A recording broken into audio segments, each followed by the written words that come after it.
Hey, Game Freak, can you sit down? We gotta talk. Sure, buddy, what do you need? Look, bud, I know that we've been together a long time, but I think I found something better. Something better? Yeah, so, something more my age range, something a little bit more spicy. But we've been together forever. Yeah, I know, but it's not me.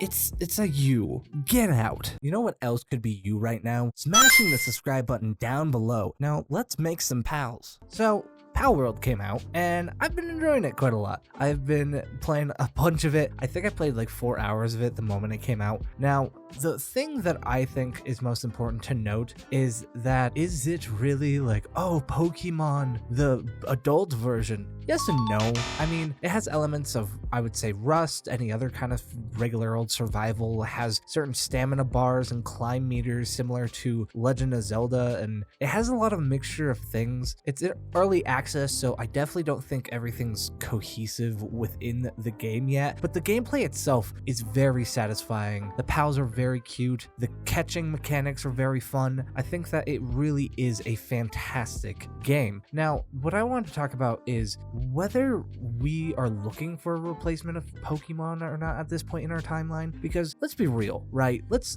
set everything on the cards.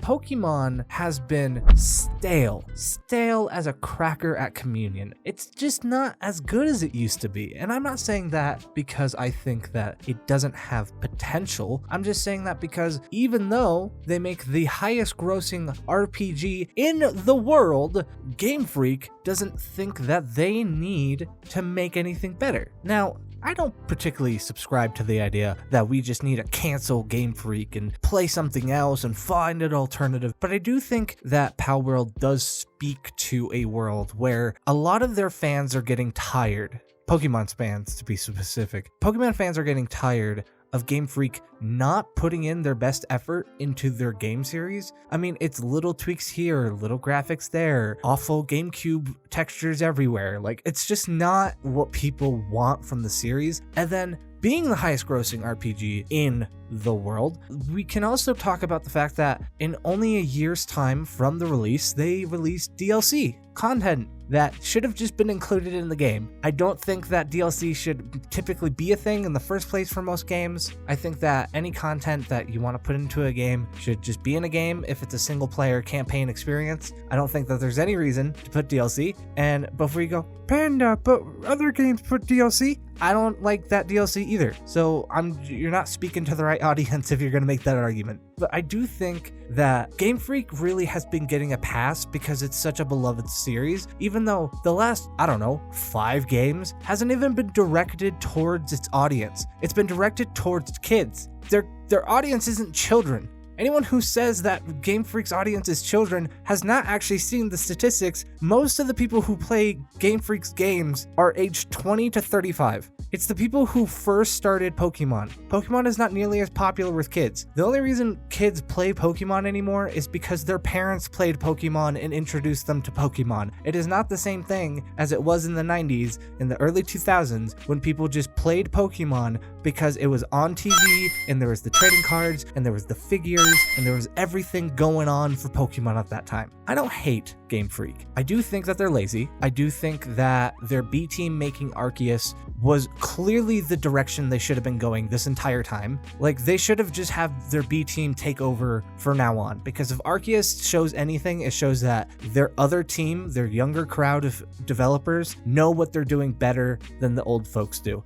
Especially considering we need to progress. We're on the Switch. We're about to get another Switch probably within the next couple of years. We need something fresh, but still feels like Pokemon. And I think that's why people are gravitated towards Palworld. Palworld is a very interesting experience, an unfinished one at that. Even though people are loving it, some people have some issues with the controversies because they did do a little, hey, copy my homework, but don't tell people that you copied my homework, kind of stealing from design elements of certain Pokemon. Like, don't get me wrong. Pocket Pair is not a perfect company either. I mean, Craftopia, it did not used to look like it did. Me and my friend bought Craftopia a few years ago, back when it was basically nothing. We refunded it immediately. And then come to find out, they just stole almost the entirety of Breath of the Wild and just turned it into Craftopia and then added like crafting elements and this and that. It's interesting. They're an interesting company. They're trying their best. I don't want to call them absolute awful developers or anything else. They're just doing what they're trying to do. I do think that Palworld does deserve a fair chance though. There's enough differences between Palworld and Pokemon that we can all come to a mutual agreement that just because Palworld is Pokemon-esque does not mean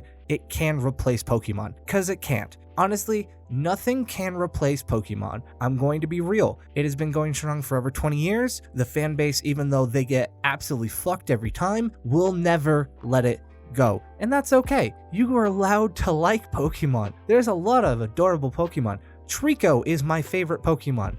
Just let that sink in. The worst starter for Emerald, Ruby Sapphire, is my favorite Pokemon. I love Trico. He's a cool little dude. Cool dude with an attitude.